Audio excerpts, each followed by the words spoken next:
Hello, I'm Ricky Lee, and today on the watch list, I'm joined by Derrick Pattenden, the newly appointed CEO of Nations Royalty.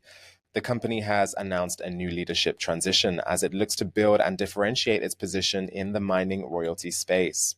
It's an important moment for Nations Royalty as it sets its direction under new leadership. Derrick, welcome to the watch list. Happy to be here, Ricky. So, Derrick, can you start off by giving us a brief background on yourself and what you bring to the role of CEO at Nations Royalty? Sure. So my name is Derrick Pattenden. I'm from Vancouver, live in Vancouver now, but I'm from Barrie, Ontario originally. I'm a member of the Mohawks of the Bay of Quinte First Nation, and I've spent my whole life in mining and mine finance. My background's in mining engineering, and I'm a chartered financial analyst. And I used to be a director of mining investment banking at Canaccord Genuity.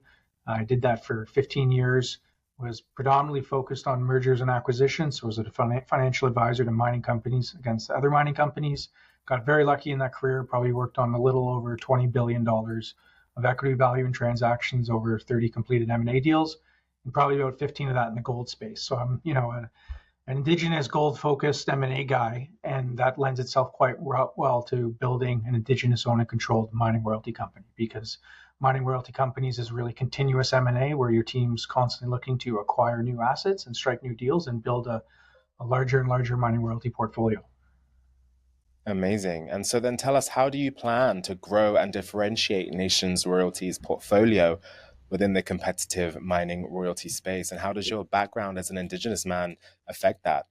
Yeah, so Nations Royalty is a highly unique company. We are Canada's first and largest majority Indigenous-owned publicly traded company, right, of any sector. So when we created this a year and a half ago, that was the first time in Indigenous business history where an Indigenous group took assets they own and put it inside a publicly traded company in a major way with an Indigenous control position.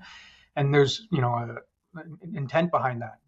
As being the only Indigenous controlled mining royalty vehicle in the space, we're looking at different assets than what everyone else is looking at. We're focused on the Indigenous-owned royalties, which they can receive through their impact and benefit agreements in mining companies.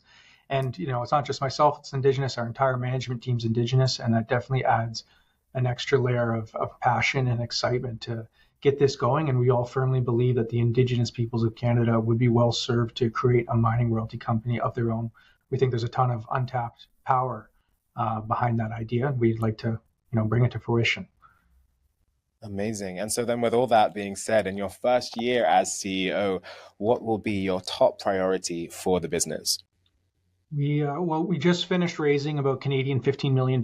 So we're now a well-funded company. We currently have one royalty paying, and then there'll be a second royalty, Premier Red Mountain Mine, owned by Ascot Resources, coming online soon. But the top priority for 2026 will be the announcement of a new partnership with a new Indigenous group. Because when we founded this company a year and a half ago, that was with one transaction with the Nisga'a Nation from northern BC. They're our founding shareholder, own roughly about 75% of the company right now. And we partnered with them on a portfolio of 5 impact benefit agreements. And so now our top focus is to partner with a new Indigenous group, have them join with the Nisga'a, and then this Indigenous-owned and controlled mining royalty company can really start taking shape as we begin to actually pool the Indigenous-owned royalties, because royalties together are worth a lot more money than what they're worth in isolation. And really, it's going to take that next partnership for the powers and benefits that come from pooling to actually start taking shape. So very much looking forward to that. It's the top priority for 2026 for sure. Well, thank you so much for your time today, Derrick. Great work that you guys are doing over there. Thanks. Happy to be here. So once again, that is Derrick Pattenden, CEO of Nations Royalty. For more on the company's leadership transition and strategy, visit nationsroyalty.ca. That's all for this episode of The Watch List. I'm Ricky Lee. Make good choices today.